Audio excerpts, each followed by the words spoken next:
Bonjour et bienvenue dans cette nouvelle vidéo, le vocabulaire des émotions.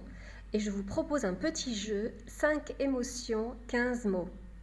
Je suis Nathalie Porte et je vais vous aider à perfectionner votre français avec plaisir.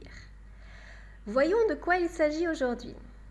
Aujourd'hui, je vais vous proposer de travailler avec un petit jeu. Donc c'est un petit exercice rapide. Nous allons travailler sur 5 émotions avec 15 mots. Ce sont 15 adjectifs. 15 adjectifs du français courant, donc que vous pouvez utiliser dans la vie quotidienne. D'accord? Ce n'est pas du français familier. Donc ces mots-là que vous allez apprendre ou réviser aujourd'hui, vous pouvez les utiliser dans tous les contextes de la vie. D'accord? Contexte formel ou contexte informel. Donc voici comment nous allons travailler sur les émotions. Nous allons travailler à partir d'une petite carte mentale, donc le sujet central, les émotions, et ensuite nous avons 5 émotions qui sont représentées ici. Nous avons la peur, la colère, la tristesse, la joie et la surprise. Vous voyez qu'il y a des petits personnages, des visages qui illustrent chacune des émotions. Donc ce que je vais vous proposer maintenant, c'est tout d'abord de reproduire ce début de carte mentale. Donc vous n'avez pas besoin d'avoir un logiciel, vous le faites manuellement. Vous prenez une feuille blanche dans le sens de la longueur, format paysage, comme l'écran d'un ordinateur. Au centre, vous écrivez les émotions. Vous faites partir 5 branches, 5 traits avec chacune des émotions. Vous pouvez simplement les écrire ou alors un petit symbole, un petit smiley comme ici, pour représenter chacune des émotions. Si vous pouvez associer dans votre esprit une émotion avec un autre symbole ou quelque chose qui représente pour vous cette émotion, par exemple, je ne sais pas, la peur, si ce qui vous fait le plus peur dans la vie, je ne sais pas, ce sont les araignées, vous pouvez dessiner une araignée, etc. Donc l'idée c'est de représenter chacune des émotions par un petit symbole. Vous avez le choix. Donc quand vous avez fait cette petite carte rapidement, vous pouvez aussi associer des couleurs différentes à chacune des émotions comme je l'ai fait là. Associez une couleur qui vous paraît vraiment adaptée à l'émotion pour vous.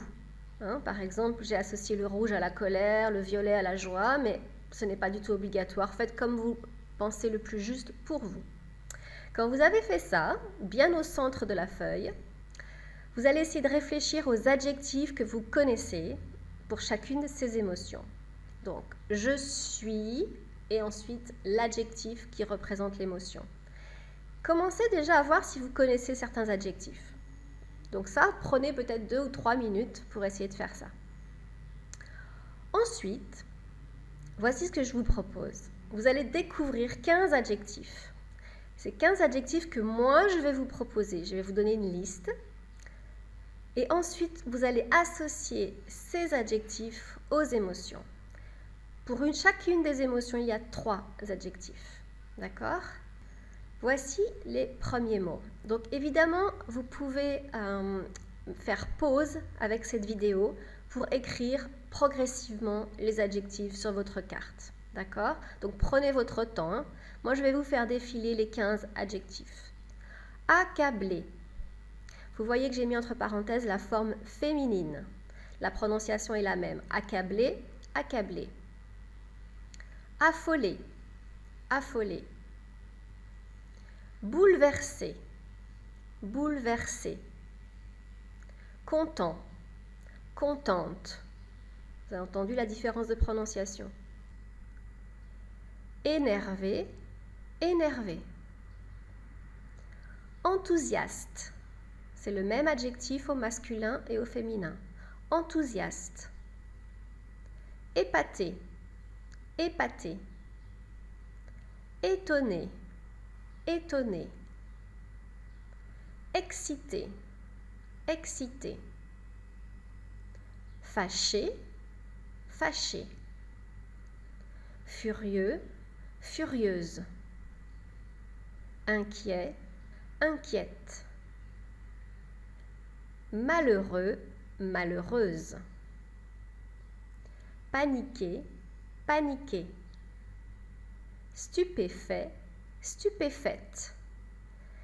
Donc voilà, n'hésitez pas à faire une pause dans la vidéo maintenant pour bien assembler chacune des émotions avec les 3 adjectifs correspondants. Essayez de le faire sans dictionnaire, simplement en réfléchissant. L'effort que vous allez faire maintenant pour le faire vous-même est vraiment très utile. Quand c'est terminé, passez à la suite, je vous donne la réponse. Voyons maintenant si vous avez bien trouvé les 5 émotions associées à leurs adjectifs. On commence par la colère. Alors voici les 3 adjectifs associés à la colère.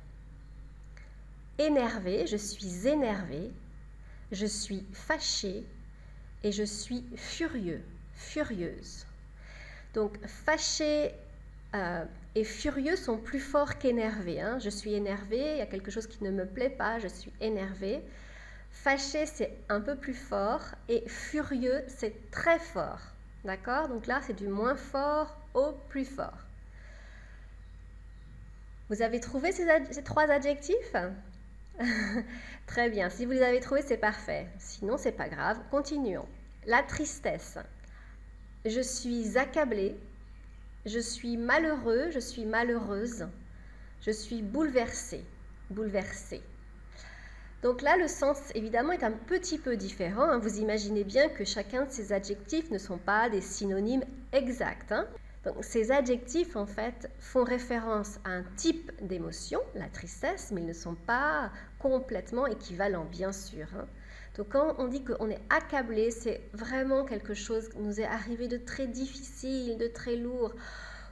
Ça nous pèse sur les épaules, vous voyez. On est vraiment très triste, mais dans le sens...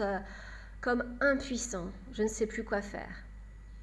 Malheureux, ça, je pense que vous connaissez, hein, le contraire de heureux.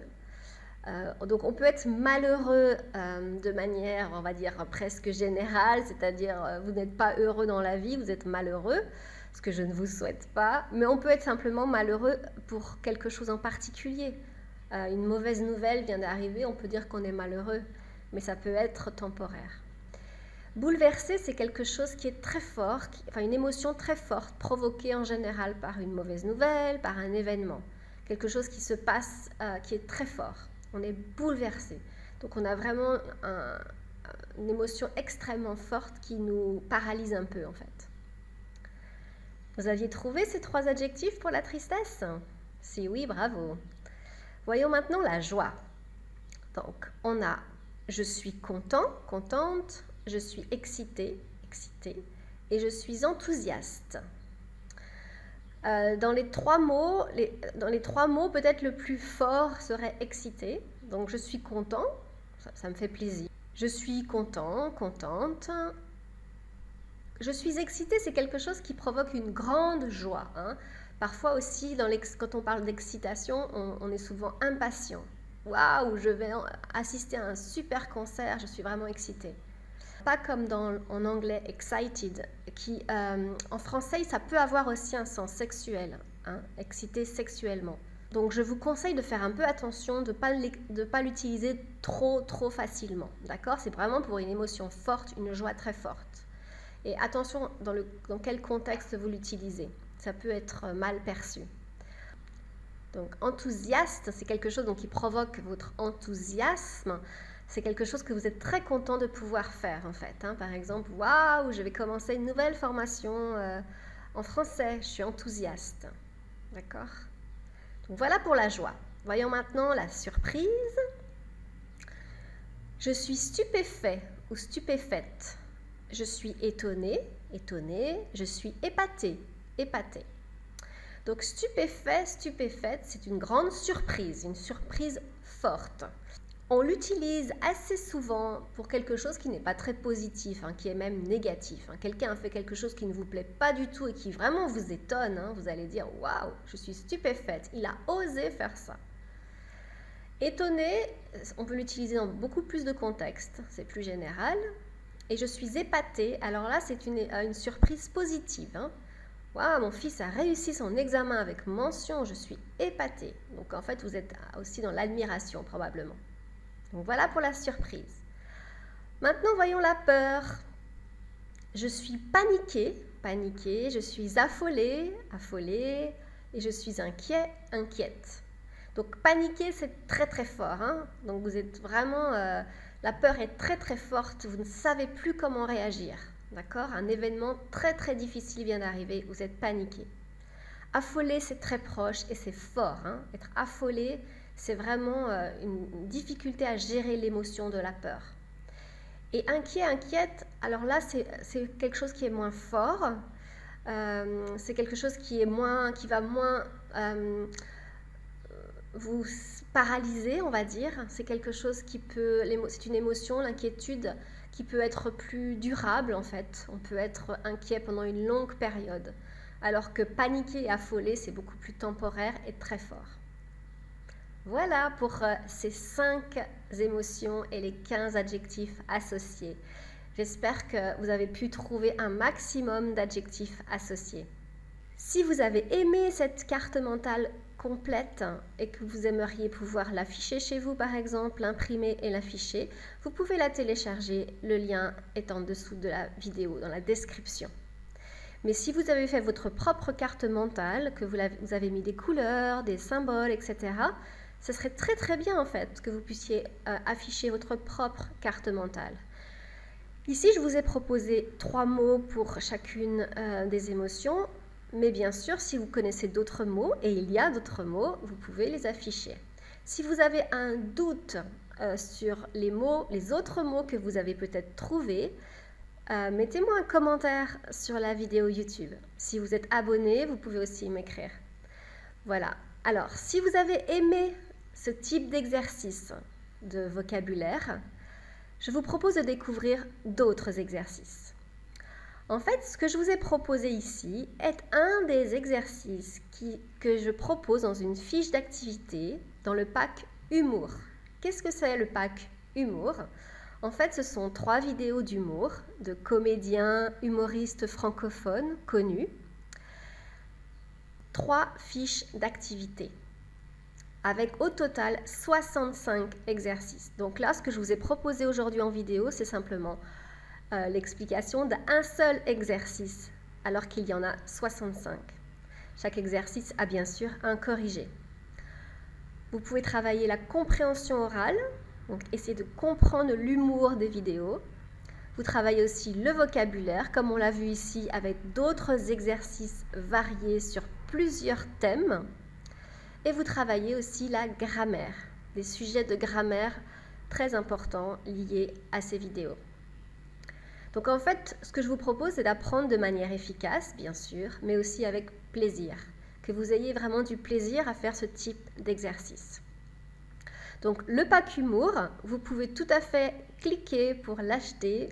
Comme d'habitude, il est dans la boutique Nathalie Fleu à petit prix. Donc n'hésitez pas, vous aurez plusieurs heures de travail agréables et efficaces. Si vous avez aimé cette vidéo, n'hésitez pas à cliquer sur j'aime, à la partager. Et moi, je vous dis à très très bientôt. Merci pour votre attention. Au revoir.